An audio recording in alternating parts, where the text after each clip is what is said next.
À cette personne-là, personne ne lisait la Bible, seulement les prêtres catholiques romains pouvaient lire ce livre et nous l'enseigner. Alors, il fallait faire de grandes études universitaires pour comprendre la Bible, qu'on se faisait dire. Alors, lorsque mes parents sont convertis, on pourrait dire au christianisme, ou devenus chrétiens selon les Saintes Écritures, ou faire l'expérience de la nouvelle naissance, alors j'avais environ 11 ans, moi. Mon père, là, je ne parlerai pas de son cheminement et de sa conversion. Je suis venu pour donner la mienne, mais il s'est converti à force de lire la parole de Dieu, en voulant défendre sa religion. Il s'est aperçu que sa religion ne pratiquait pas la Bible non plus. D'aucune façon. Mon père avait toujours dit, moi, si je fais une religion, c'est parce que je crois une vie après la mort. Et je la fais sincèrement parce que je veux hériter de cette vie-là. C'était un croyant qui ne pensait pas que son âme en mourant allait dans la terre. Il croyait un ciel, il croyait un enfer. Alors, dans ma famille, on priait tous les soirs, 7h à 7h30. On récitait le chapelet.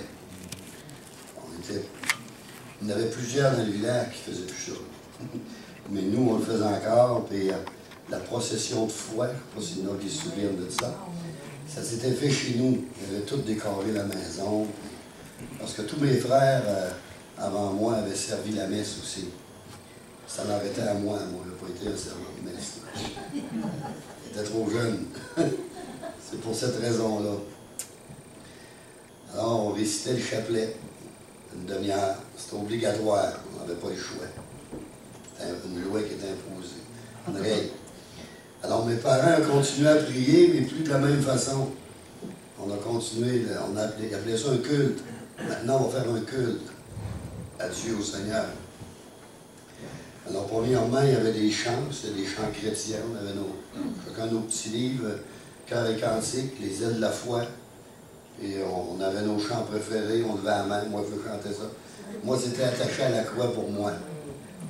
Un de mes frères, c'était L'agneau de Dieu. Un autre, c'était J'aimerais te voir venir, mon frère, à ses livres eaux. On avait tous nos chants préférés qui, pendant qu'on les chantait, qui nous touchaient, parce qu'on était jeunes, mais on avait le cœur sensible, puis on pleurait parfois. Après ça, mon père faisait une lecture biblique qui expliquait le passage qu'il avait lu. Et après, les lumières s'éteignaient, tout le monde à genoux, puis parlait à Jésus. Ça avait changé un peu de méthode. On récitait plus du par cœur, là, pour se débarrasser. Non, là, il fallait parler à Jésus. Puis on se souvenait de ce qu'il avait lu. Alors, souvent, on priait pour ce qu'on avait entendu, sur ce qu'on avait entendu, la lecture.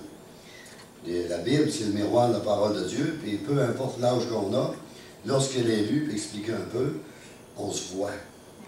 Puis souvent, les larmes venaient aux yeux. On pleurait, on était touchés, on confessait à Jésus nos fautes. Moi, j'avais déjà été à la confesse catholique, mais je ne racontais pas la vérité. Il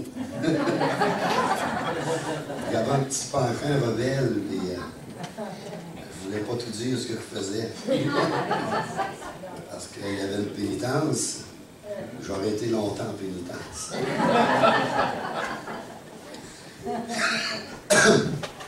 Alors, j'allégeais mes fautes, mais il y a des choses qui étaient gênantes à confesser aussi. Avec le Seigneur, c'était moins gênant un peu. Il nous voyait d'abord, il l'avait vu avant. On n'avait pas d'affaire à y cacher. À l'école, je ne participais plus à la catéchèse. Et ça a été tout un combat pour mon père. Parce qu'il y avait juste l'Église catholique romaine dans le temps. Il n'y avait pas le choix. Il y avait la catéchèse. Puis même, il y avait l'église baptiste à Saint-Georges-de-Beauce, mais c'était pas connu dans nos villages, d'aucune façon. Là. Dans les villages, là, si on n'allait plus à l'église, on embarquait dans la classe des protestants. On se faisait agacer, on se faisait traiter de protestants. Alors ça, c'est une entente que la religieuse était venue prendre avec mon père, parce qu'il avait su que mon père ne pratiquait plus. Mon père avait été conseiller marguillier dans l'Église catholique, il était bien placé. Et lorsqu'il a tout rejeté ça, à l'Église, mais il n'a pas arrêté de même, là, il était voir le curé avec la Bible, il dit « Ça ici, pourquoi c'est écrit comme ça, vous faites ça, pourquoi c'est écrit comme ça? » Puis avec la Bible qu'il y avait dans l'Église, le curé était prêt à répondre. Mais il était capable de persécuter. On a été énormément persécuté. Énormément. À l'école, moi j'ai été persécuté beaucoup. Alors on participait plus à la catéchèse. Au lieu de la catéchèse, on allait à la bibliothèque. On se prenait de la lecture, on lisait. Alors j'ai subi énormément de persécutions dans mon enfance, dans ma jeunesse. Parce qu'on faisait rire de nous à l'école, on faisait moquer beaucoup à cause de notre nouvelle foi. Tout le monde appelait ça la religion, le diable avec aussi. Mais on ne savait pas trop, nous, dans quoi que mon père faisait. On savait qu'il n'allait plus à l'église, mais on n'était pas nés de nouveau. On n'avait pas fait d'expérience avec Dieu plus que ça. Moi, je suivais mes parents. Il avait changé sa façon de prier. On avait changé notre façon de prier. À 11 ans, on ne va pas ostiner notre père, là, on suit. Puis on avait 6 plus jeunes, 6 plus vieux. Les plus vieux, ben, je ne sais pas trop comment ils ont réagi. Je sais qu'ils ont demandé au père s'il était en train de devenir fou. Ça, ils ont demandé parce qu'eux, ils se faisaient persécuter aussi. Puis ils se faisaient assez. Mais ils étaient capables de répondre. Nous, en tant qu'enfants, on était pas capables de répondre grand-chose. On ne comprenait pas grand-chose non plus. Alors, on était persécutés par les élèves puis détestés par quelques professeurs qui ne nous ont pas aidés dans notre éducation. Ça ne nous a pas fait aimer l'école. Le professeur, là, en dedans contre toi, quand tu rentres à l'école à cause que tu n'es pas catholique romain, alors on a subi les conséquences de cela. Moi, bien, je me suis fait défendeur des pauvres. À l'époque, à l'école, j'étais un bagarreur. On avait appris à se battre d'une grosse famille. Là. Les plus vieux, ils nous rinçaient des fois. Il fallait se défendre. Je me souviens, je boxais avec on avait des game box. Mon frère plus vieux, il boxait avec moi, il m'avait à chaque fois. Il me faisait tomber. Donc, on l'avait. J'avais la rage, puis je voulais le faire tomber, mais je n'avais pas le dessus, je tombais en garde.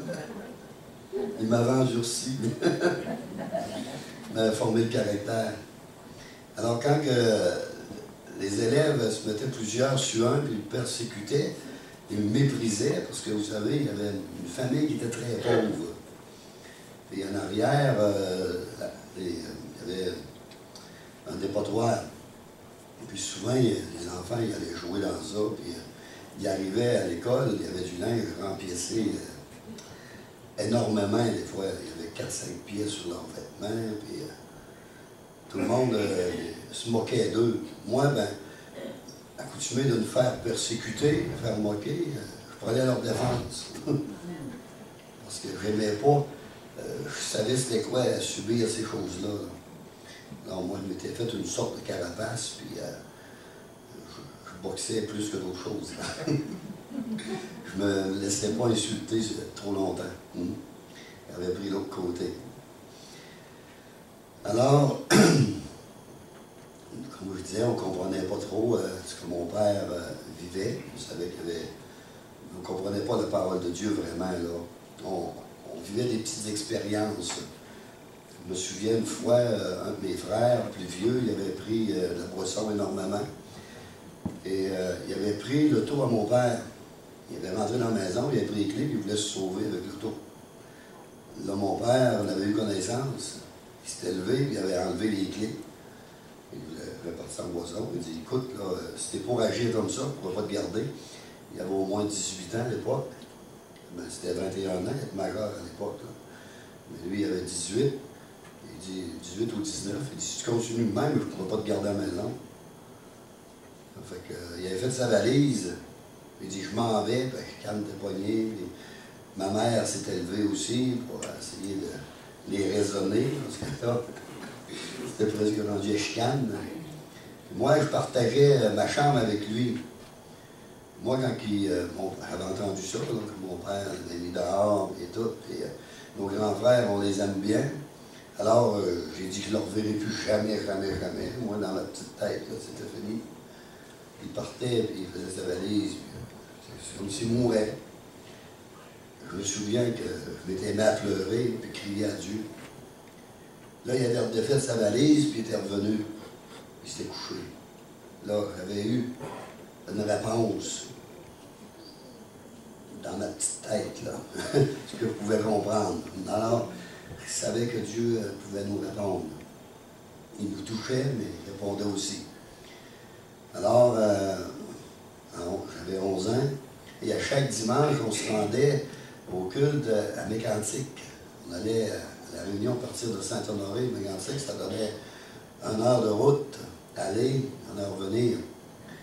Et pendant qu'on descendait à Mégantic, il y avait une émission à la radio, c'était le pasteur Fernand Petitclerc, un pasteur baptiste de Saint-Georges. Il y avait une émission à la radio. Puis il y avait un chant qui se chantait, puis mon père écoutait la prédication, mais nous, on écoutait, mais on ne comprenait pas tellement de choses. Là. Nous, on savait qu'on allait à Mégantic, juste d'aller prendre une raille, on était contents. Alors, on assistait là, puis on montait dans l'après-midi. Ça, c'était toutes les semaines. Mon père travaillait 6 jours. Hein? Mon père travaillait 6 jours, puis la 7e journée, on allait à l'église. Après ça, le lundi, il recommençait à travailler. Il a passé sa vie à travailler 6 jours. Plus tard, l'Assemblée, on ne voyageait plus à Mégantic. On allait chez ma grand-mère à Courcelles. Le pasteur qui était venu de Montréal avait pris une petite église à Mégantic. Puis, vu qu'il y avait un groupe à Saint-Honoré, on était déjà 13 juste dans la famille. On avait besoin d'une église. Alors, avec ma grand-mère, eux autres, il y avait 16 enfants. On était des grosses familles. Il y en avait de toutes parties à Montréal, mais il y en avait qui étaient dans la région. Alors, il y a des personnes qui ont commencé à se convertir. Ma grand-mère s'est convertie. Elle a accepté le Seigneur dans son cœur, puis elle s'est mise à lire la Bible, puis changer toute sa façon d'être. Et on a commencé à faire des réunions chez eux, dans une toute petite maison, puis c'était des bains de bois, puis on s'assisait là 1 heure, 1 heure et demie, des fois 2 heures de temps. Et un pasteur qui venait prêcher, apporter la parole, prier pour les malades. On chantait des chants. Puis, ça a été ça plusieurs années. Plusieurs années. Je me souviens, j'avais à peu près 13 ans. Un pasteur aux cheveux blancs, je ne savais pas son âge, là, mais qui qu'il avait prié sur moi, puis ma soeur. Vous avez fait venir, il avait mis sa main sur ma tête et la tête de ma jeune sœur, qui on a 11 mois de différence. On n'a pas 1 an, 11 mois, je veux dire. La région catholique avait enseigné qu'il fallait avoir beaucoup d'enfants. Il fallait peupler le Québec. Alors, les enfants, c'était proches, les âges. Et il avait prophétisé qu'un jour, j'allais servir le Seigneur. J'avais un appel sur ma vie, puis j'allais servir le Seigneur, avec ma sœur aussi. Allait servir le Seigneur, mais plus un appel missionnaire. Alors, à 19 ans, elle a marié un pasteur missionnaire. Puis elle était en Afrique, partout. Elle fait le tour du monde, prêcher la parole, à 19 ans. À 9 ans déjà, elle faisait des rêves. Mon père n'était même pas encore... il commençait juste à entendre la parole. Lui, il avait 11 ans, là, peut-être 10 ans quand il s'est converti. Et elle faisait des rêves qu'elle se voyait devant les personnes noires en train de prêcher la parole. Puis lui, il est venu confirmer ça sur sa vie, puis elle nous le racontait. Elle nous racontait ça pendant nos cultes, la demi-heure de culte, de prière. Des fois, il y avait des petits témoignages, puis il racontait. Alors, 13 ans, 14 ans, 15 ans. À 15 ans, là, la démangeaison de sortir m'a pris. Là.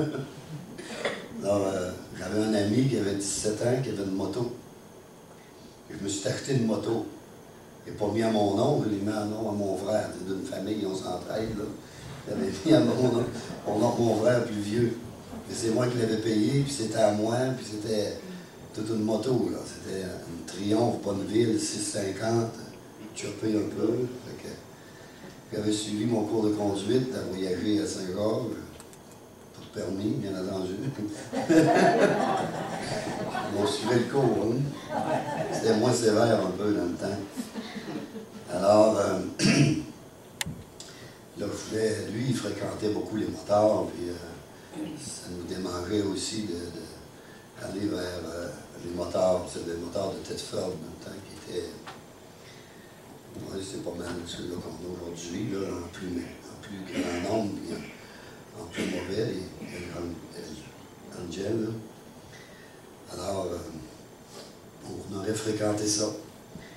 Mais la journée que j'ai parti pour aller prendre mes licences, mon permis de conduire, j'avais fini mes tests, mes examens de cours de conduite. Alors, j'avais juste allé. J'avais fait mon examen, il restait juste aller prendre ma règle pour avoir mon permis de conduire. Alors là, j'ai tourmenté ma mère. C'était un lundi matin. Ma mère était dans le lavage. Puis, vous savez, nous, on avait, je pense, ces 3 cordes à linge là, que je m'appelle de vue. Et le lundi matin, quand on est 13 dans la famille, 15 avec les parents, puis on en gardait 2. Ma mère gardait 2 de ses sœurs qui travaillaient au village. Alors, on était 17 dans la maison. C'était des piles de linge. C'était 3 grosses piles, des fois. Là, c'était une journée à 2 jours à laver, là, continuellement. Puis là, ben, moi, je voulais qu'elle vienne me conduire à Saint-Joseph pour prendre mes licences. Elle ne voulait pas. Là, je tourmentais, puis elle avait 15 ans, des fois, on tourmente fort. Avec là, moi, j'avais hâte de prendre mon WC, de me promener. Puis finalement, elle avait cédé. Puis elle était venue. Et pendant qu'on était en train de mettre de l'essence, mon ami, qui avait 17 ans, est venu nous rejoindre. Puis il dit, je ne travaille pas aujourd'hui. Il était supposé de travailler. Alors il dit, je vais aller avec toi. J'ai retourné à la maison, j'ai été chercher mon casque. Puis j'ai parti avec.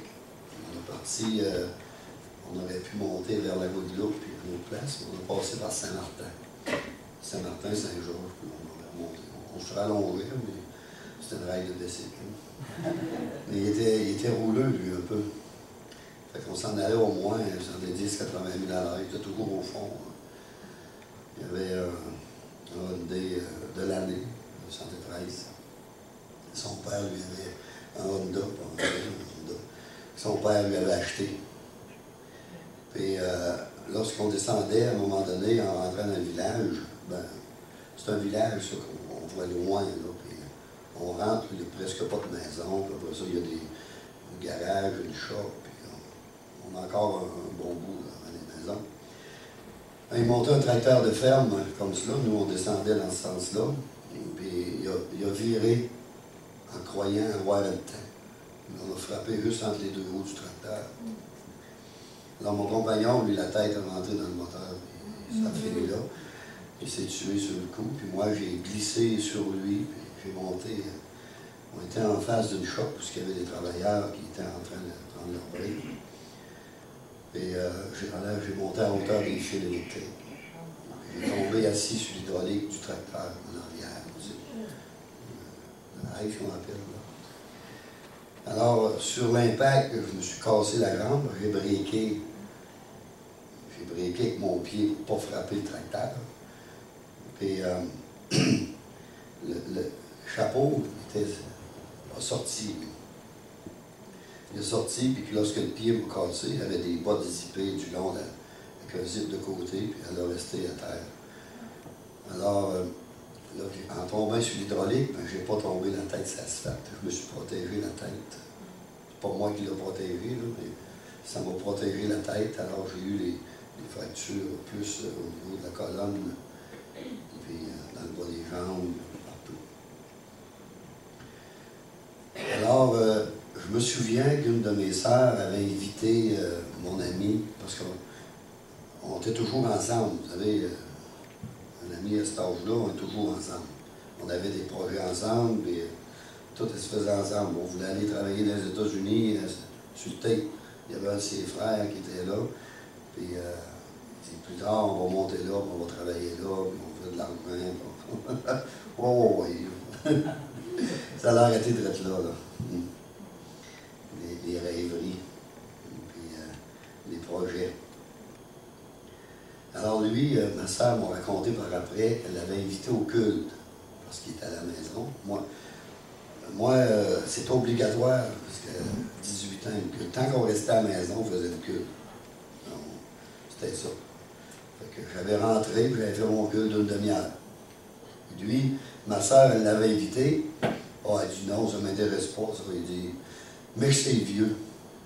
Mais que c'est vieux, je suis sur le bord de mourir, là, je penserais à ça. Je ne savais pas qu'il allait mourir le lendemain vers 10 heures.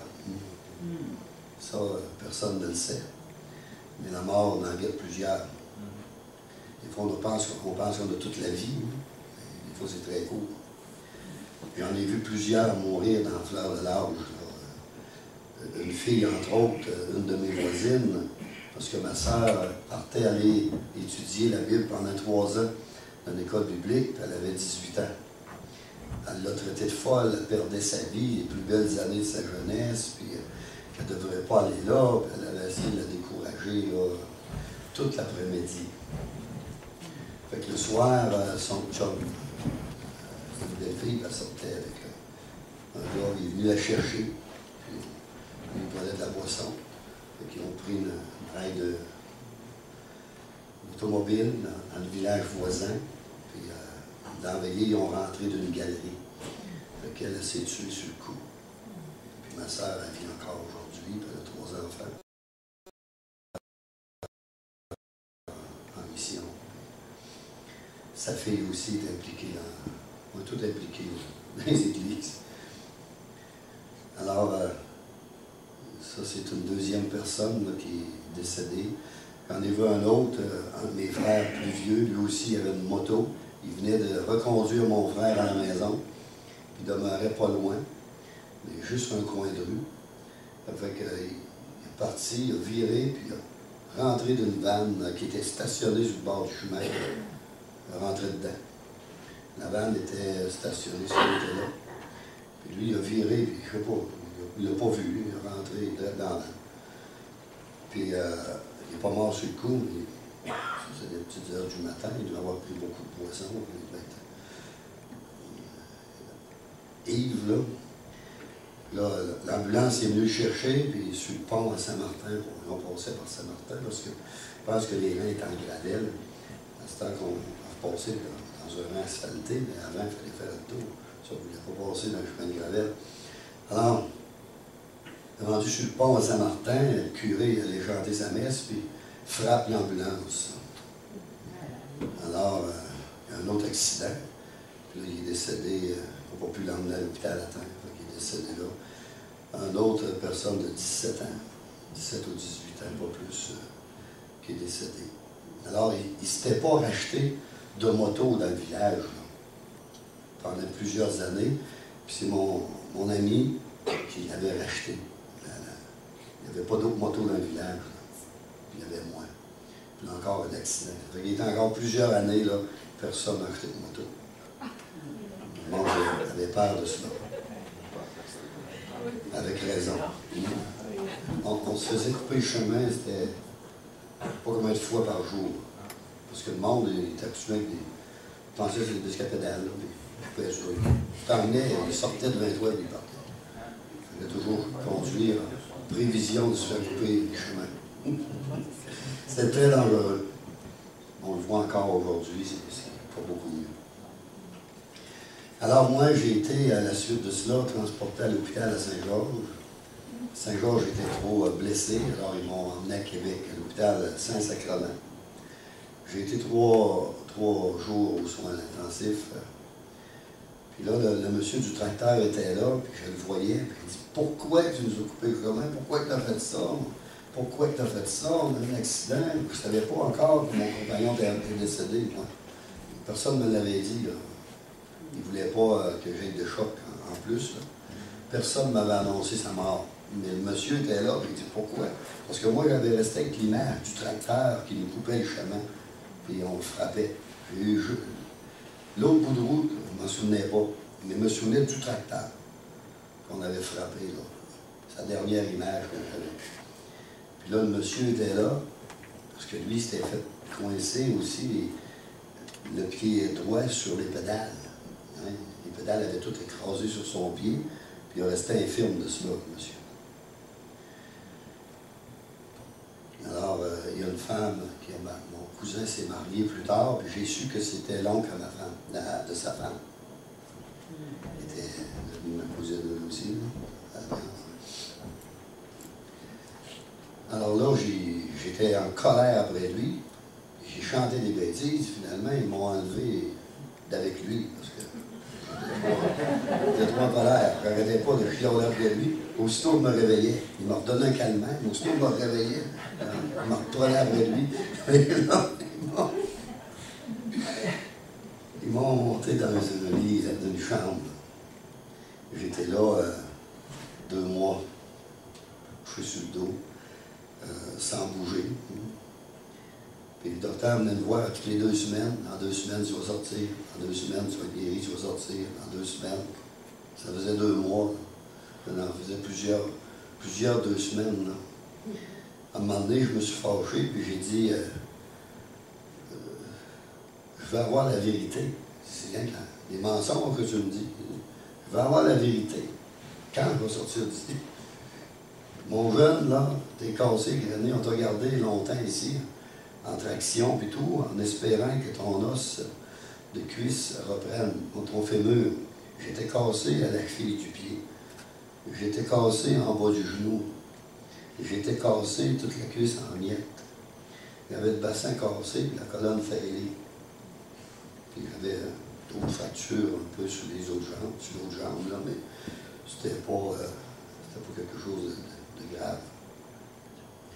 Alors il dit, ton pied est bienvenu, ton genou est bienvenu, ton bassin est bienvenu, ta colonne, parce que tu as été 2 mois sans bouger, presque pas bouger, là. Mais ton fémur, il est tout en miettes, puis il ne reprend pas. Ça fait qu'il va falloir couper la jambe. Couper la jambe. Alors là, j'ai commencé à réfléchir. 15 ans, il fait couper une jambe. Je vais vous lire un verset que mon père nous citait souvent, parce que lui, il s'était converti sur ce verset-là. C'est dans Marc, au chapitre 8, verset 35.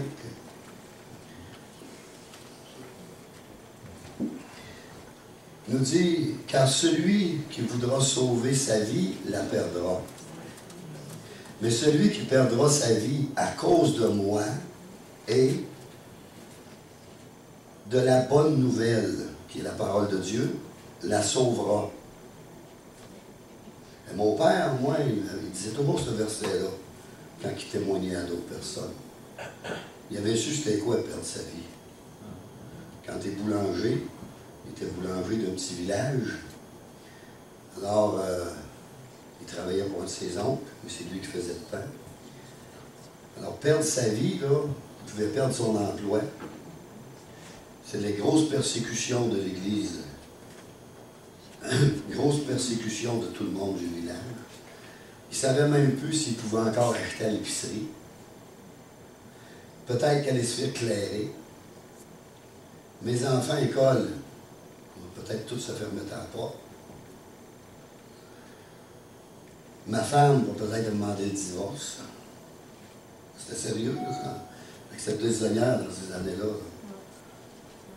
Il commençait à comprendre c'est quoi perdre sa vie. Avec lui, il l'avait compris, puis il dit au Seigneur, je te donne tout entre les mains. Puis c'est drôle, tout s'est arrangé. Il nous compte ça aujourd'hui, puis il en pleure encore. Verset 36, il fait continuer. Et que sert-il à un homme de gagner tout le monde s'il perd son âme? Que donnerait un homme en échange de son âme? Car quiconque aura honte de moi et de mes paroles au milieu de cette génération adultère et perverse, on dirait que ça parle de la nôtre, le Fils de l'homme aura aussi honte de lui quand il viendra dans la gloire de son Père avec les saints anges. Fait que moi, connaissant ce verset-là, il me venait dans la tête, ce verset-là. Et moi aussi, je la perdais, ma vie. Là. Le docteur vient me dire qu'il me coupe la jambe. 15 ans. Le bord d'avoir 16. Mais j'ai dit, je vais me marier avec qui, moi, là? Par pitié. Je vais travailler où? Puis dans quoi? Puis ils m'ont baissé. Ils m'ont fait pour chauffer, je une patte. Pour moi, là, je perdais tout. Ma vie était finie. Là. Tous mes rêves, tous mes buts, mes ambitions, tout coupé là. Celui qui veut la garder après. Vous savez, la jeune fille qui a traité ma sœur de folle parce qu'elle a étudié la Bible 3 ans, elle voulait garder sa vie. Elle a perdu le soir même. Le jeune homme qui n'a pas voulu rentrer au culte, qui dit « J'aurai toute la vie devant moi plus tard », il a perdu le lendemain. L'autre personne en moto qui a venu faire débarquer mon frère, qui avait encore toute la vie, il l'a perdu le soir même. Fait que ça nous reste en tête, c'est un peu ça. 5 minutes, puis on va avoir un petit break. Alors, j'ai dit au Seigneur, il faut qu'on parle. Moi, je n'avais jamais vu Dieu, là. Puis, je savais qu'on pouvait le prier. Et dans ma tête, j'ai dit, la nature témoigne de notre Créateur. Ça m'est venu clair, ça, pendant que j'étais à l'hôpital. La nature témoigne d'un Créateur. Dans le fond, il y a quelqu'un qui nous a fait un jour, il y a quelqu'un qui a tout fait ça. Aujourd'hui, ils veulent le nier. Ils ont même essayé de recréer le Big Bang. Ça n'a pas fonctionné. Ça, ils ne s'en vendent pas. Ils n'en parlent pas.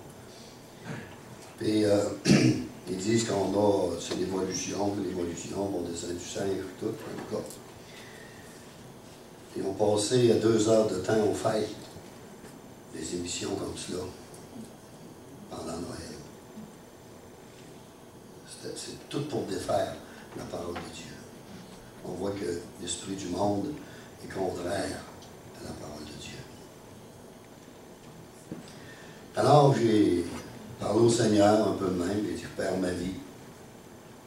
Puis là, j'ai pris le Nouveau Testament qui était dans le tiroir à l'hôpital. Ça faisait 2 mois qu'il était là, et je ne l'avais pas ouvert. Je faisais des petites machines, là, je collais des choses, je m'amusais, là, mais j'ai dit, j'ai un bon médecin, il va me soigner, il va guérir. J'avais mis ma confiance en lui, mais là, il m'avait déçu énormément quand il a dit qu'il allait me couper la jambe. Il m'a déçu énormément. Fait que là, j'ai pris la Bible. Je l'ai ouvert comme cela, j'ai tombé sur la guérison d'un boiteux. Il n'y a pas beaucoup de place, on en parle dans la Bible. Le Seigneur a guéri un pas du temps. Après ça, il y en a d'autres qui ont été guéris. Je ne sais pas quel juste que j'ai lu, mais j'ai lu la guérison d'un boiteux. Puis c'est exactement ce que j'avais besoin de lire. Puis pendant que je lisais ça, j'avais un frisson qui me traversait de la tête aux pieds. Puis une petite voix. Vous savez, des fois, on représente Dieu, on représente Satan sur un bord, qui nous parle. Et la petite voix disait, moi, je peux te guérir. Moi, je peux te guérir. Pendant que je lisais ce passage-là. J'ai comme eu peur. Quand j'ai eu fini de le lire, j'ai fermé ça, et j'ai dit, là, qu'est-ce qui se passe avec ce livre-là? Vous savez, vous prenez ça au hasard, là, vous coupez exactement, je le coupe, là, je tombe exactement ce que j'ai besoin de lire, là, qui me parle d'une condition comme moi, puis cet homme-là a été guéri. Et là, j'ai dit, il faut qu'on parle. Seigneur, ça fait 2000 ans de ça. Moi, j'étais à l'hôpital à Québec, là. Lui, il t'avait devant les yeux. C'était facile pour lui, là. Moi aussi, puis je te verrais. Je me disais, guéris-moi, guéris-moi. Croirais. Mais ça fait 2000 ans. Écoutez, J'aimerais ça te voir, là, puis te parler, moi. Le Seigneur, on ne peut pas le voir, mais il se fait ressentir, par exemple. Il avait commencé à me parler quand j'ai ouvert. Il a commencé à me parler quand un verset de la Bible est venu dans la tête. Celui qui veut garder sa vie la perdra. Celui qui accepte de la perdre à cause de mon nom, ça veut dire accepter d'être persécuté, et de ma parole, de marcher à l'obéissance de la parole de Dieu et y croire, la retrouvera. Moi, je voulais la retrouver, ma vie. Là, je me suis repenti devant le Seigneur. J'ai demandé pardon pour mes péchés. Mon père m'avait toujours expliqué quoi faire. On se repent parce qu'on a une nature pécheresse. Il faut demander pardon. Alors, je n'avais pas de misère à avouer qu'il était un pécheur.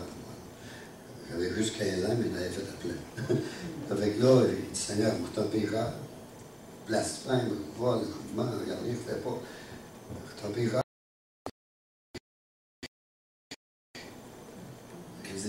Je suis repenti, mais une repentance profonde, une de cœur.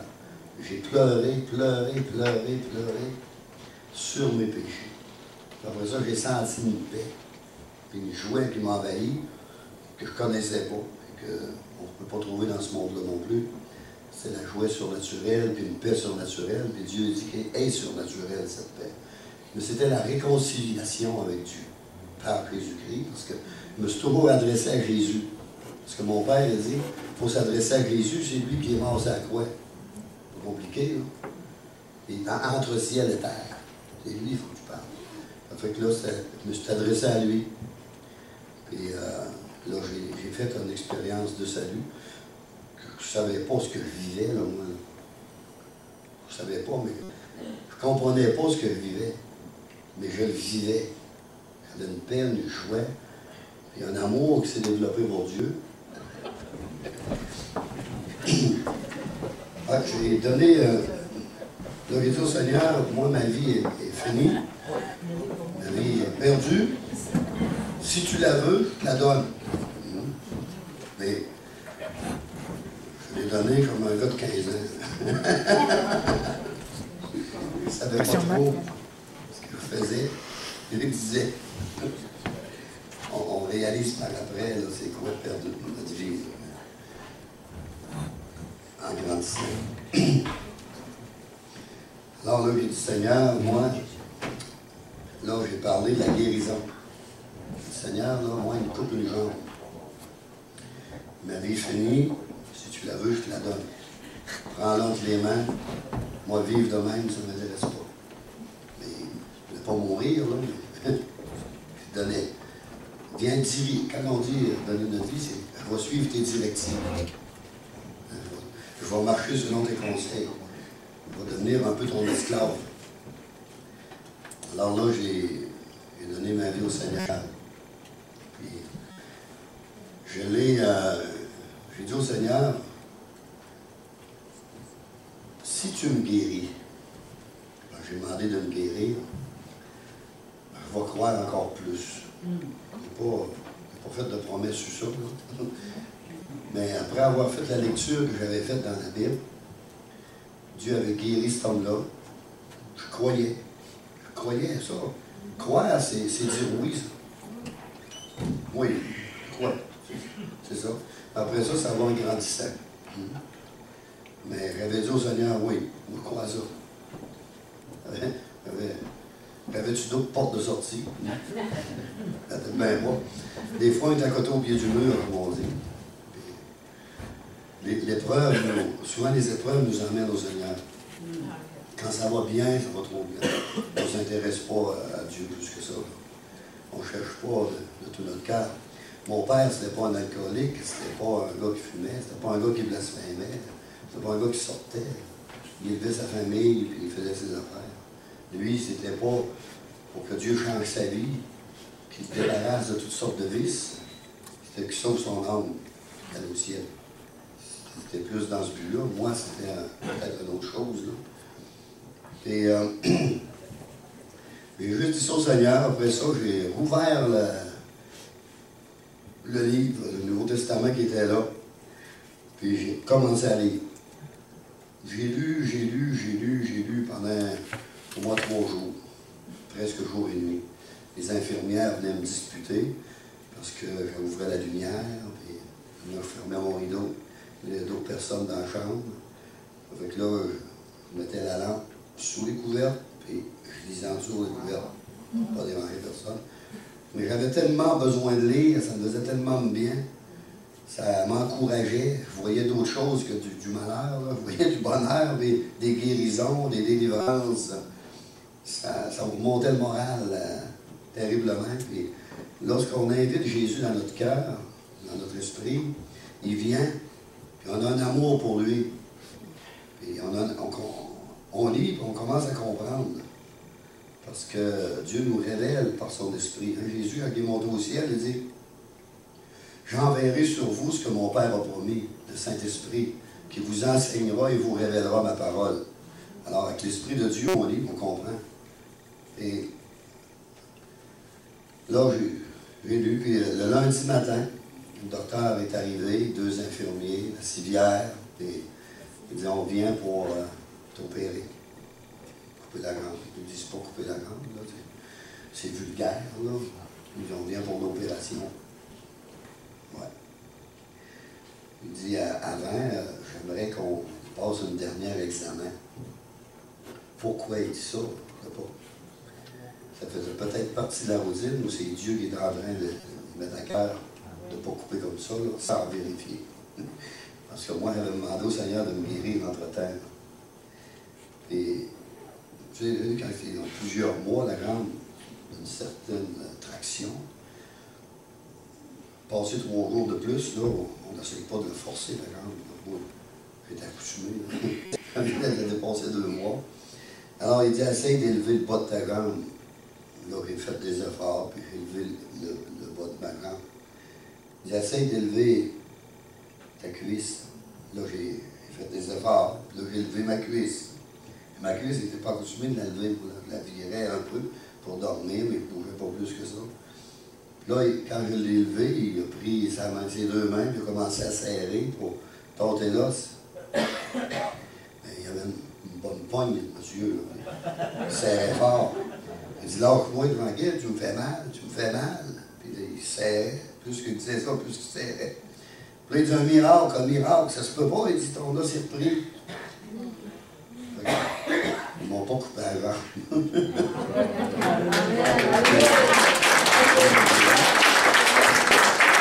J'avais commencé à pleurer, et c'est exactement ce que j'ai demandé à Dieu.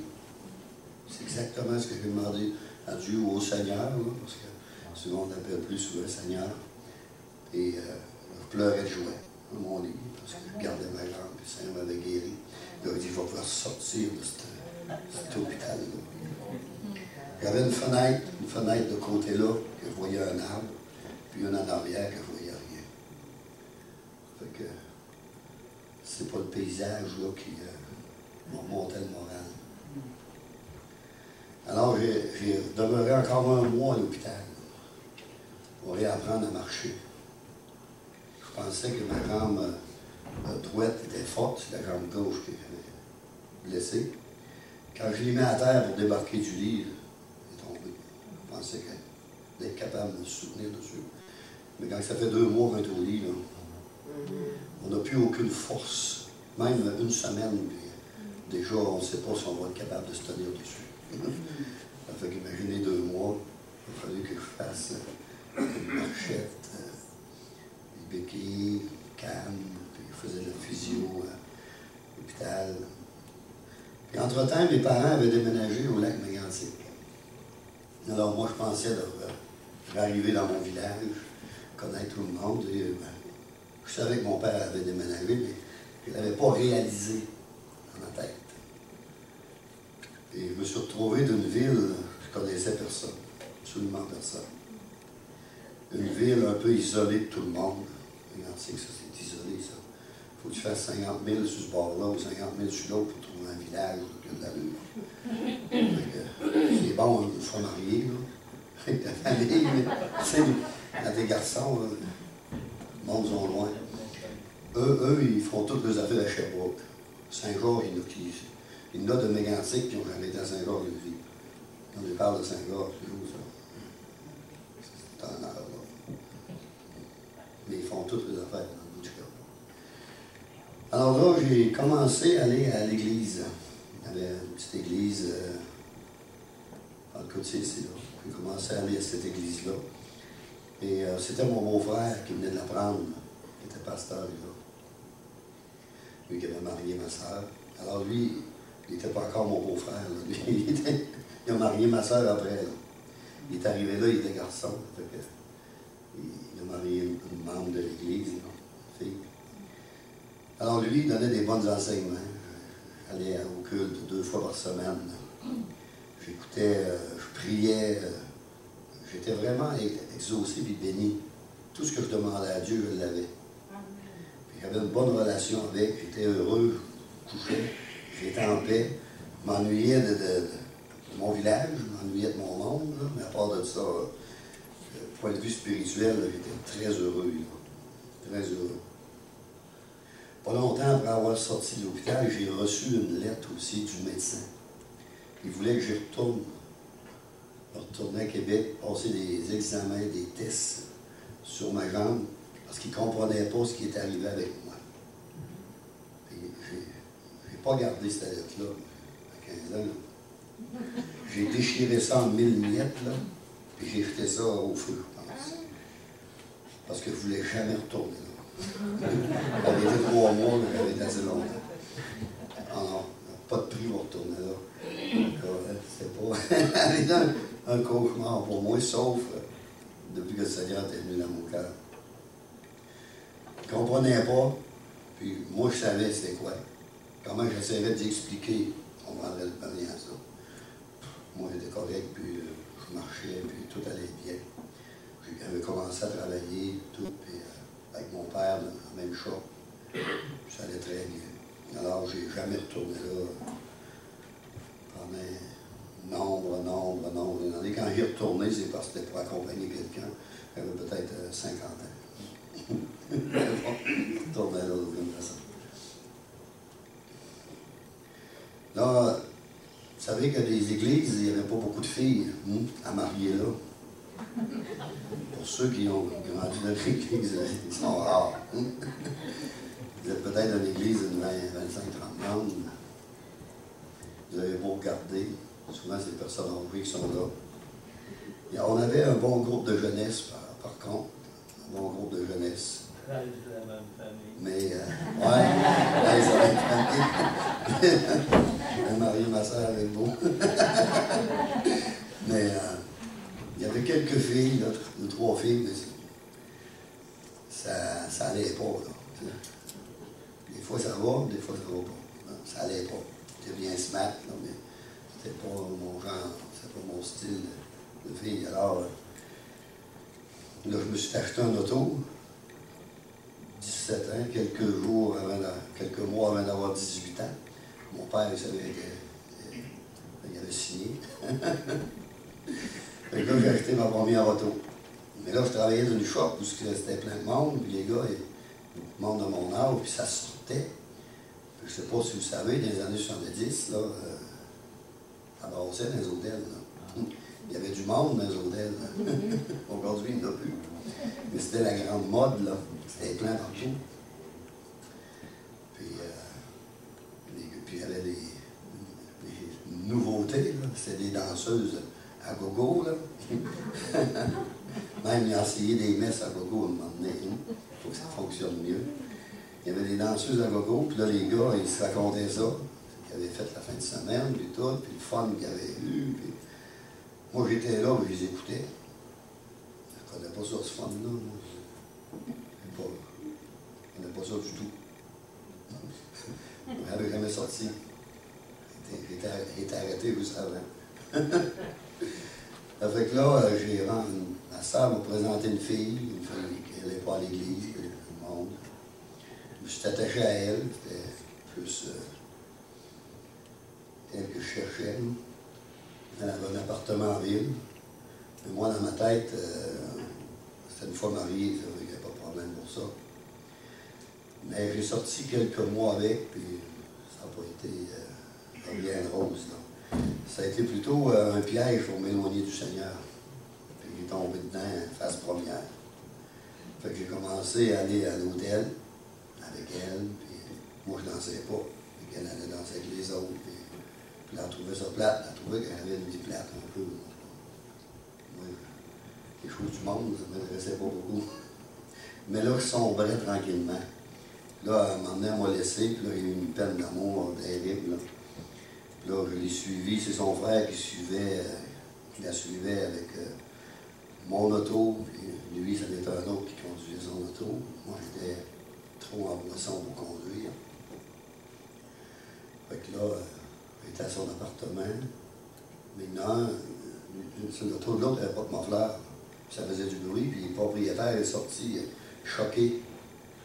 Puis il est venu à me baver moi, là, me provoquer. Il a commencé à me brasser. Moi, je me suis défendu. Il s'est battu, puis il a fallu qu'il monte à l'hôpital. Puis moi, les policiers sont passés, ils m'ont emmené en prison. Ça commençait bien, lui. Bienvenue dans ce monde. Fait que là, elle a passé la nuit en prison. Puis quand j'ai ressorti, j'étais à la maison. Mon père dit: c'est que t'as fait, ton auto est où? Puis elle n'a pas l'auto. Il sort de prison. Puis je me suis battu avec un monsieur. Puis mon père dit: on va aller régler ça. Allez. Tu vas aller t'excuser? Non, non. Excusez, c'est lui qui a commencé. Puis il avait juste pour me frapper. Puis là, finalement, j'ai plié. Puis mon père m'a dit: tu sais ce que tu fais, là? Tu avais donné ta vie à Dieu, mais là, tu la reprends. Il est en train de la reprendre, là. C'est pas une bonne décision de ta part. Il m'avait parlé comme un père parle à son fils, là, longuement. Il m'avait expliqué toutes les conséquences à venir. Mais, quand on est jeune, des fois, on est entêté et borné. Il fermait les yeux. Laisse-moi tranquille. C'est ma vie. Fait que là, j'ai été demander pardon au monsieur, il arrivait de l'hôpital. Il était tout plastré d'en face. J'ai eu peur quand je l'ai vu, il dit: on fait vacciner. C'est ça que les policiers m'avaient dit. C'était quelqu'un qui avait bien de l'argent dans la ville. Puis il se fait actionner mon gars. Finalement, j'ai compté comment ça s'était passé, que c'était la première fois que je sortais, puis il y a eu grâce. Là. Il dit: on va oublier ça, c'est moi qui ai commencé, on va oublier tout ça. Merci, monsieur. Pardon. J'ai continué cette vie-là. J'ai arrêté d'aller à l'église, c'est certain. Ça ne va pas ensemble. Alors là, j'ai monté dans l'Ontario, j'ai travaillé à Saint-Honoré, je montais encore en Ontario, je revenais à Saint-Honoré, je voyageais.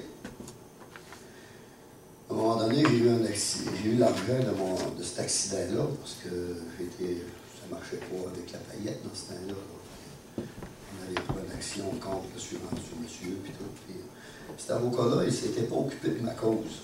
Tu sais, j'étais jeune. Et mon père, ça ne l'occupait pas trop non plus. Fait qu'il attendait.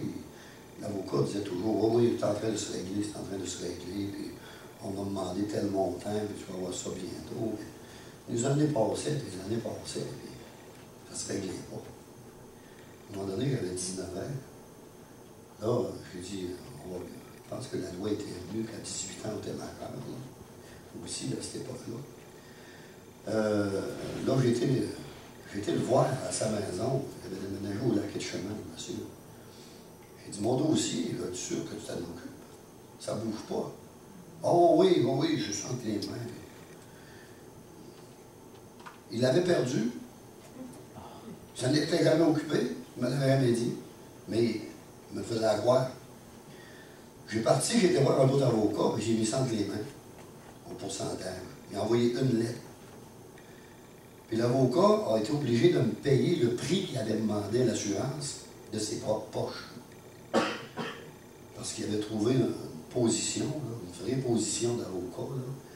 Il avait travaillé pour le gouvernement, mais avec une faute comme ça, il avait perdu sa job. Fait qu'il m'a signé un chèque personnel, puis il m'a payé.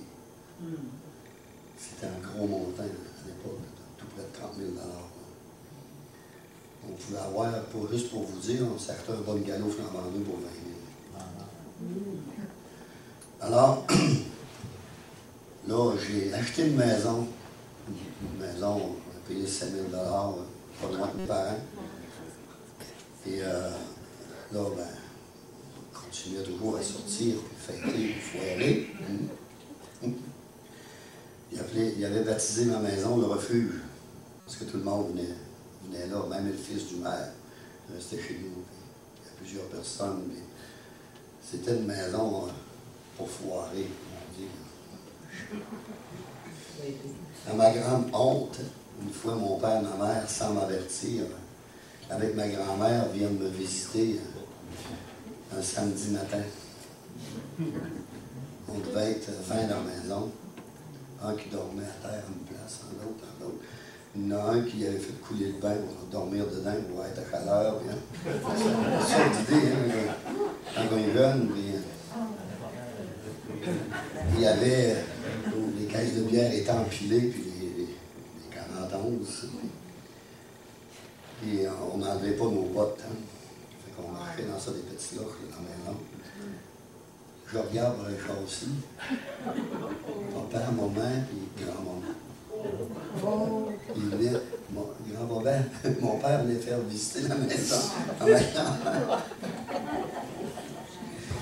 Un de mes frères, il restait avec moi. Il dit, ça s'appelait Mario. Il dit, Mario, lève-toi, il faut nettoyer. Juste le temps qu'il débarque de l'auto, on avait fait à plein. On avait tout ramassé, les bouteilles vides, puis ils ont tout caché ça. Quelque part, on est en train de laver le plancher. Mais les autres, ça dormait partout. Mon père, là, qui était couché avec des filles aussi, et mon père a fait visiter, il faut ouvrir les portes. En tout cas, là, moi, j'avais la face rouge, là, mais on s'était fait le premier, bien premier. C'est pas mal cette vie-là qu'on faisait dans cette maison-là. C'est pour ça qu'il avait baptisé ça le refuge. À un moment donné, j'ai parti, puis j'étais en Ontario, puis j'avais embarqué avec une autre personne travailler, il faisait des runs. Il avait laissé mon auto à côté, dans ma cour, là, finalement, avec les clés accrochées en dedans. Et puis là, mon jeune frère était venu de Mégantic, qui avait plusieurs années en bas de moi, peut-être 15 ans à l'époque, lui. 15 ans au moins. Puis là, il avait décidé qu'il allait prendre une règle d'auto. On avait enlevé les assurances sur l'auto. Là, les assurances n'étaient pas obligatoires dans le temps. Ça fait que il a pris mon auto, puis il était se promener dans le village. Puis, à un moment donné, il y en a un qui l'a doublé dans le village. Puis lui, il avait mis son flasheur, son clignotant, pour virer d'une rue. Mais l'autre, il n'a pas vu son clignotant. Il dit, pendant qu'il doublait, l'autre, il a viré, puis il a frappé dans l'aile d'en avant. L'autre monsieur, il a frappé une femme sur le trottoir qui venait des États-Unis, qui était en promenade. Puis la madame, elle est restée infirme toute sa vie à cause de ça. Alors là, j'ai reçu une action de 300 000 par la malle. Oui, ils n'ont pas la main morte, 300 000 pour un gars qui n'a pas d'assurance. Mais il y avait 2 chars impliqués. Ça fait qu'ils actionnaient les 2. Mais l'autre était assuré, lui, il n'avait pas enlevé les assurances, il se promenait. Mais moi, vu que je n'étais pas à la maison, j'avais tout en maison. Alors, j'ai des problèmes qui ont commencé. C'était la poisson, c'était les accidents, c'était les problèmes avec les polices, problèmes de santé, problèmes de justice, toutes sortes de problèmes. C'était rendu qu'à toutes les fins de semaine, les policiers venaient fouiller à la maison, pour dire. Après ça, j'ai rencontré quelqu'un qui ne pouvait pas faire cette vie-là. Moi, je fermais l'hôtel tous les soirs. Je fermais à 3 heures du matin. Puis j'allais travailler le lendemain. J'ai fait ça 3 mois. Je n'étais plus capable, je n'avais plus de santé. J'ai dit là, c'est soit que je boive ou que je travaille. Parce que j'avais payé ma maison, mais j'avais acheté un auto, mais j'avais placé mon argent dans la caisse, j'avais tout ça dépensé dans moi. La maison, elle a payé cash, je n'avais pas de paiement. Ça fait que là, il se présente un monsieur, puis il dit, t'aimerais pas ça avoir des parts d'un hôtel? Des parts d'un hôtel? Moi, c'était la porte du paradis, qui s'ouvrait.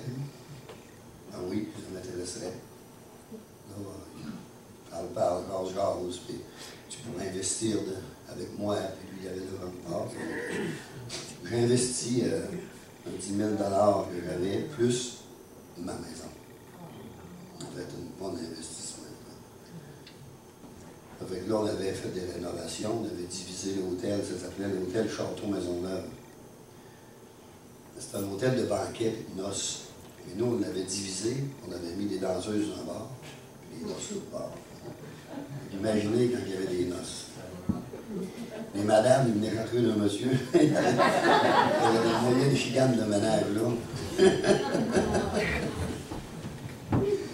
On avait eu la piste. Loin de Dieu, on fait toutes sortes de choses.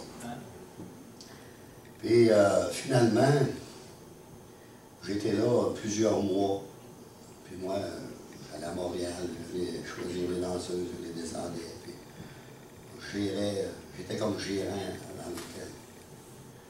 On a fait ça pas plusieurs années, plusieurs mois. Parce qu'on administrait trop mal. On était jeunes, mais si on voulait aller au Lancheur, on fouillait dans le cash, on prenait de l'argent, on partait, on montait, on laissait les serveuses, les waitresses, ça va avec ça. Nous, on partait en vacances. De toute façon, on revenait. Il n'y avait pas d'administration. Quand il y avait un ticket à payer, on fouillait dans le cash, puis on payait la police, puis on partait. On n'avait pas d'administration, ça veut dire qu'on était en train de faire faillite avec ça. Ça ne marchait pas. C'était juste pour jouer, ça. Fait que j'ai été 3 mois sans aller, même dans ma maison. Il y a 3 ou 4 personnes qui restaient dans ma maison, mais moi, je n'allais même plus. J'étais là, je vivais là, des moments pénibles, là, parce que j'avais encore mon accident qui n'était pas réglé, là, 300 000. Il fallait que je passe en cours pour ça. Là, on était en train de faire faillite avec l'hôtel. Il fallait leur redonner. On perdait tout ce qu'on avait investi. Je perdais la maison, je perdais mon argent, je perdais tout. J'avais plus de santé pour travailler, faire d'autres choses. Là. La santé, là, était maganée là, à plein. Des problèmes financiers, problèmes avec la justice, la maison, problèmes avec l'hôtel, etc. Là. On ne prenait pas de drogue, mais beaucoup de boissons, puis on conduisait pas de licence. Le permis de conduire, ça c'était pas une obligation pour nous. On ne bordait pas avec ça. Mais on se faisait arrêter, puis ça a, à un moment donné, j'ai été obligé de faire de la prison. 14 fins de semaine, 7 fins de semaine, 14 jours. Mais je ne me présentais pas souvent, une fois de temps en temps. Je partais, saco, comme on dit. J'oubliais d'aller. Fait qu'il fallait que je repasse en cours pour ça aussi. J'en avait 7-8 cours à passer. Là, il y a un accident d'auto que je ne vous compterai pas, là, parce que c'était terrible, ça. Juste à compter, c'est un art.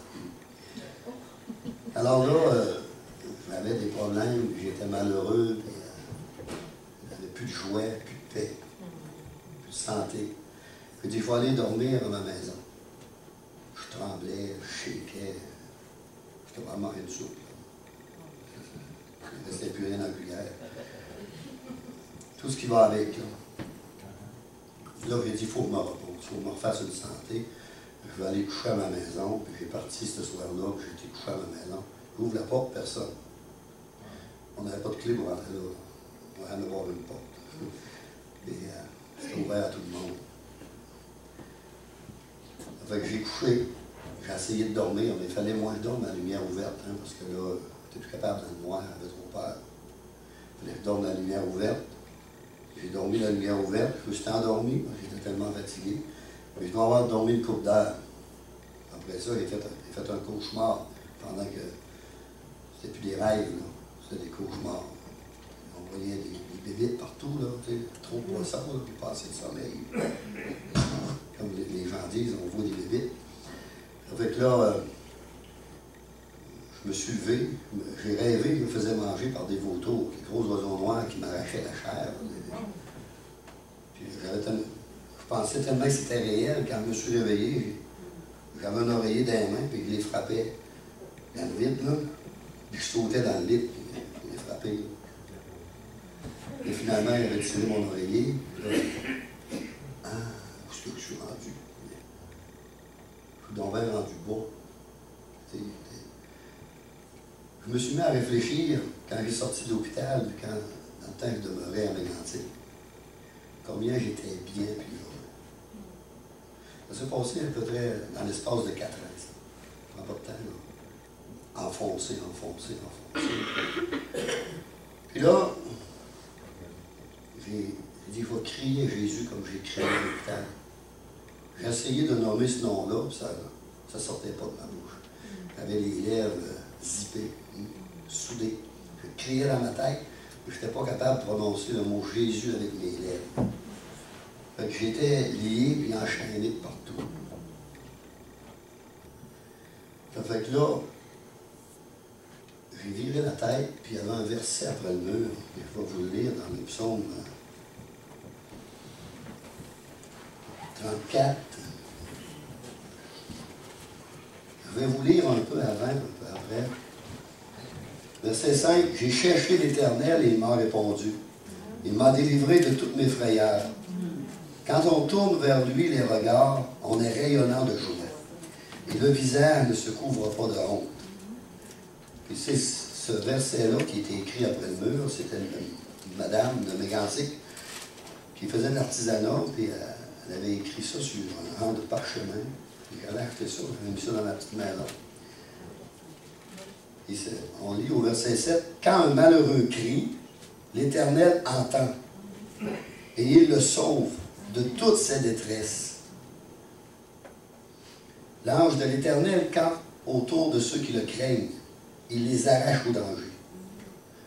Sentez et voyez combien l'Éternel est bon. Heureux l'homme qui cherche en lui son refuge. Craignez l'Éternel, vous ses saints, car rien ne manque à ceux qui le craignent. » Mais moi, c'était le verset 7. Quand un malheureux crie, l'Éternel entend et le délivre de toutes ses détresses. C'est ce verset-là qui était là. Et là, j'ai dit, il faut crier à Dieu. Il faut crier. Là, j'ai continué à crier. Ça a duré au moins 40-45 minutes, mes cris intérieurs. Puis tout à coup, une petite voix encore qui m'a parlé, je viens te donner la force de nommer mon nom. Puis là, j'ai crié Jésus avec ma bouche. Puis là, le nuage là, a parti. Puis le soleil est revenu. Et j'ai commencé à louer l'Éternel, à le bénir. Puis je me suis mis à genoux et je me suis repenti encore. Là, j'ai pleuré tous mes péchés. J'ai dit, Seigneur, je t'avais donné ma vie, je l'ai repris, je l'ai ruiné. Je suis dans une fosse, là. Je suis enterré. J'en ai plus que par-dessus la tête. Puis j'avais des pensées de suicide, j'avais toutes sortes de pensées avant pour me débarrasser de mes problèmes. Mais là, j'ai dit, Seigneur, si tu veux encore de ma vie, je la donne. Puis conduis-la, mais sors-moi de tous mes problèmes, Seigneur, sors-moi de tout. J'ai tellement de problèmes. Je suis tellement malade, puis je suis tellement lié de partout. Puis, c'est tout. J'ai tout qu'on faisait ça. Il dit, relève-moi, Seigneur. Là, la joie que j'ai eue, j'ai voulu sortir, puis aller crier dehors, dans les rues, partout. Tellement j'étais heureux. Tellement j'étais heureux.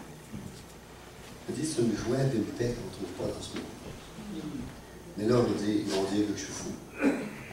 Comme c'est écrit dans la Bible, nous diront-ils pas tous que vous êtes fous à cause de mon nom. Mais là, t'es pas fou, là. Vous venez vraiment d'être libéré, là, moi. Là. Hey, il y en a qui font des thérapies pendant des années pour être libérés. Moi, je l'ai été comme ça. Juste à crier à Dieu. Alors, j'ai retourné à l'hôtel parce que j'étais gérant. Mais là, c'était plus. J'avais plus le même esprit. J'avais l'esprit de Christ qui était revenu dans ma vie. Puis là, j'ai rentré à l'hôtel, puis j'entendais les plaisanteries, puis les farces, puis tout ce qui se disait. J'étais bien aimé dans l'hôtel, moi, j'avais un paquet d'amis, imaginez, je me payais la traite, puis tout. Puis le monde m'aimait bien. Je parlais à tout le monde. Quand je suis arrivé ce matin-là, bien,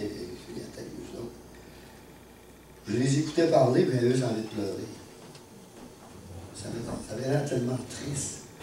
Les farces d'hôtel qu'on avait coutume de rire à double sens, puis sur la sexualité, parfois, je les trouvais même plus drôles. Tu trouvais pas ça drôle? C'est même pas drôle. Il me disait ça dedans de moi. Elle ne le disait pas, mais il faut sortir. Elle n'était pas bien. Fait que j'ai sorti. Je me suis en allé. Là, on avait un banquet, puis les noces, ça fait une semaine. Là, lui, qui est associé, il est venu me voir, puis il dit: Hey, il faut que tu viennes nous aider, il faut que tu fasses ça, ça, ça, il faut que tu ailles chercher la boisson, il faut préparer les repas. C'est fini. Plus jamais de ma vie, je mets le pied là. Tu comprends? Je perdrai tout, là, mais je ne retourne pas là. Jamais. C'est fini. Plus capable. Et là, il ne revenait pas. Je perdrai tout. C'est fini. Je ne vois plus. Ben, il dit: Tu ne perdras rien avec moi. Il est revenu. Après. Là, il a passé sa fin de semaine. Là, il a attendu 2-3 semaines. Puis là, je ne retournais pas. Fait qu'il est revenu à la maison me voir. Hey, ça n'a pas d'allure, là. Tu as des papiers, tu as toutes sortes de choses. Ben, moi, il dit: Non, je ne retourne pas là. Je ne veux rien savoir. Tu ne perdras rien avec moi. Mais j'avais prié, j'avais tout entre les mains de Dieu. Tu ne perdras rien avec moi. Il dit: Embarque, on va aller voir l'ancien propriétaire. Là, il est allé voir l'ancien propriétaire. Lui, il avait mis un gros montant d'argent.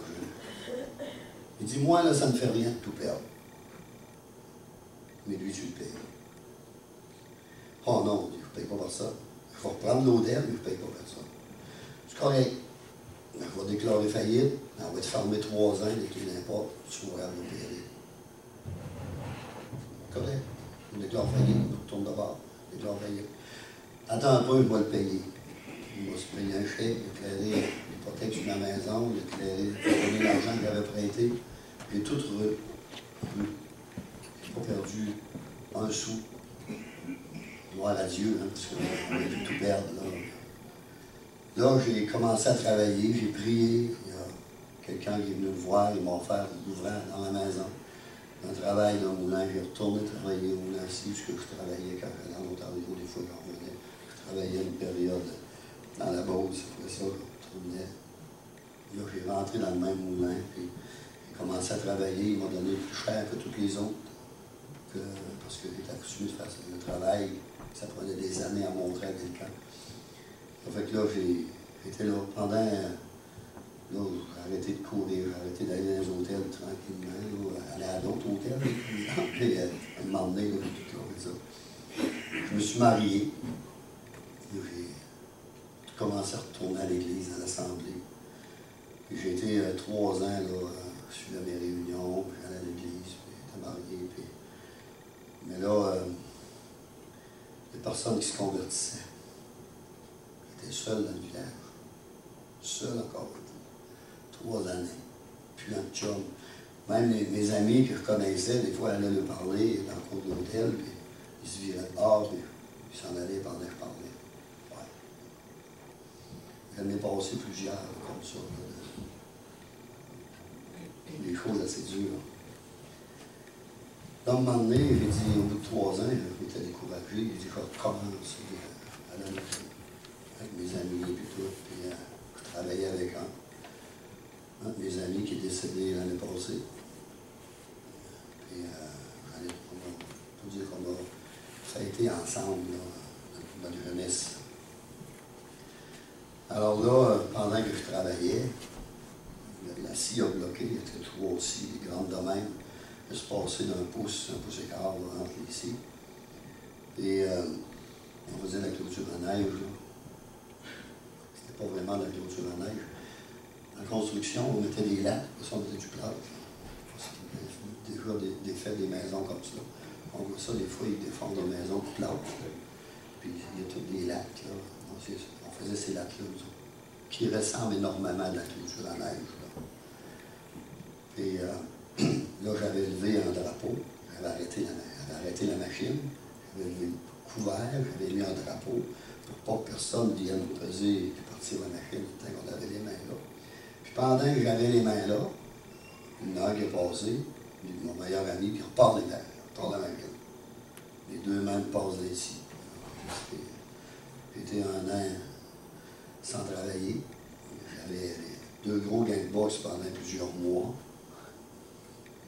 Des gros catins. Je ne pouvais même pas prendre un verre, il fallait que ma femme me fasse boire, il fallait qu'elle me lave, il fallait qu'elle s'occupe de moi, il fallait qu'elle me bébé. Et pendant que j'étais à l'hôpital, que j'ai ressorti de cet accident-là, je veux dire, après l'opération, j'étais dans un lit. Et là, je méditais. Et le Seigneur, j'avais fait une prière quand je m'étais redonné au Seigneur. J'ai dit, Seigneur, laisse-moi pas partir. Si tu vois que je peux repartir, ben, elle n'avait plus confiance en moi. Tu sais, c'est comme une mariage. On se marie, on se démarie, on se marie, on se démarie. On fait des promesses. Mais qui va me dire qu'on va les tenir, les promesses? Là? Moi, j'avais donné ma vie à Dieu, j'avais des données. Donner, des donnes, donne, des donnes, donne, des donnes. À un moment donné, là, j'étais comme Pierre. Mais là, Seigneur, misérable que je suis, là, je ne sais pas comment je vais agir, comment je vais réagir. Je n'avais plus aucune confiance en moi-même pour tenir des promesses. Fait que j'avais dit au Seigneur, laisse-moi pas partir. Si tu vois que je peux m'éloigner de toi, laisse-moi pas partir. Fait que là, le Seigneur m'a rappelé ces paroles-là pendant que j'étais à l'hôpital. Tu m'as dit de ne pas te laisser partir. Ouais, quand même, je voudrais boire une bière, ça ne pas capable. Là, j'ai témoigné au monsieur qui était à l'hôpital avec moi, un monsieur Roger. Quand j'ai témoigné. J'ai témoigné pendant 3 ans de temps dans mon village. Puis là, ce monsieur-là, il part à pleurer, il se met à genoux dans son lit, puis il se repent bien fort devant moi, devant le Seigneur. Il n'en revenait pas. Moi, je me décourageais parce que personne n'acceptait le Seigneur. Tout le monde me rejetait. Tout le monde rejetait l'Évangile, d'une certaine façon. Alors, là, j'ai ressorti, puis j'ai lu un livre. Le titre du livre, c'est Le dire tel quel. Comment témoigner? Comment témoigner? Puis là, j'ai témoigné à tous les jours. Puis là, je me suis réintégré à l'Église presque tout de suite. J'ai été fidèle pendant plusieurs années. J'étais dans le comité de l'Église, j'ai fait l'école du dimanche, j'ai tout fait. On allait à l'Église à Courcelles. Là, c'était plus chez ma grand-mère. On avait acheté fait bâtir une maison, puis le pasteur restait en haut, puis l'Église était au sous-sol. Puis là, ben, il manquait de place. Il manquait de place. C'était rendu petit. Il fallait acheter soit un terrain, soit une bâtisse. Fait que finalement, on avait acheté le terrain à Guadeloupe pour bâtir.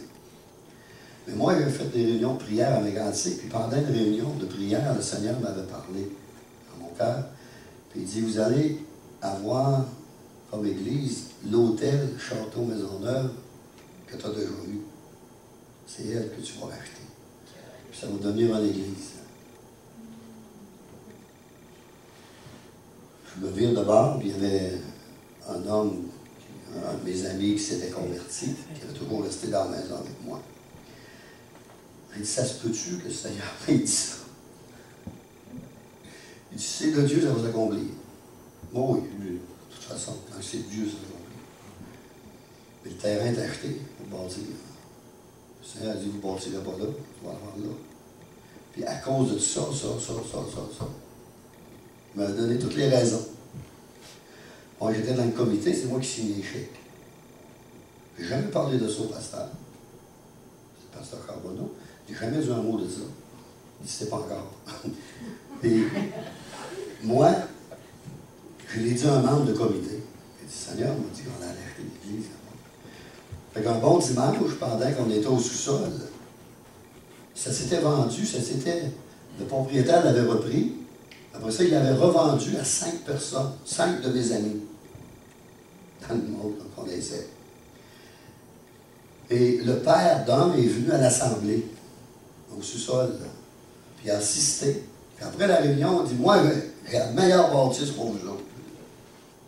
Le château Maisonneuve à Saint-Honoré.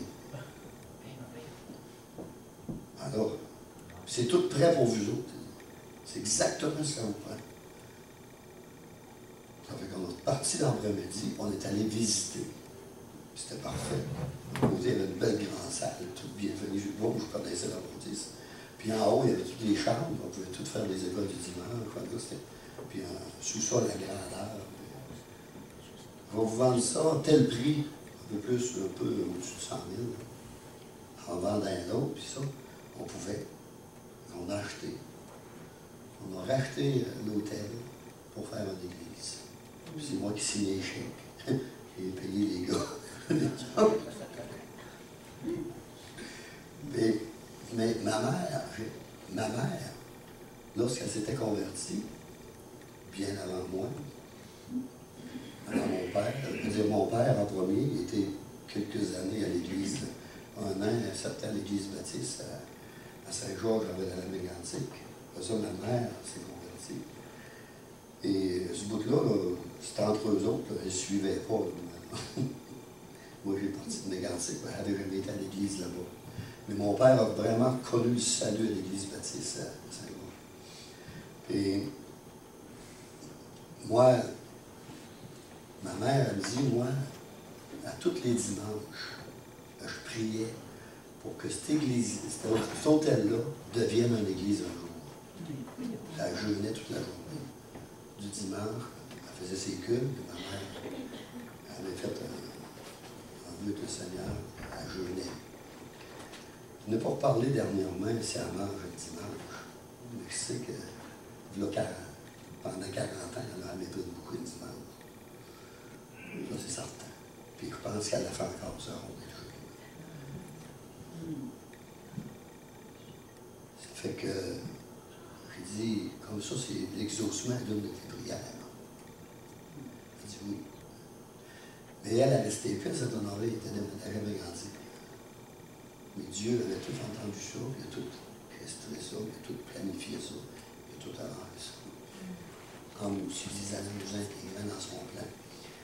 Ça veut dire que tout concourt au bien de ceux qui aiment Dieu. Tout concourt. Le Seigneur a remonté ma vie après, puis j'ai fait des études bibliques, j'ai toujours fait l'Institut biblique, j'ai fait à la maison, j'ai fait plusieurs cours. J'ai toujours eu l'appel pour être pasteur, puis finalement, on a terminé ma vie comme ça.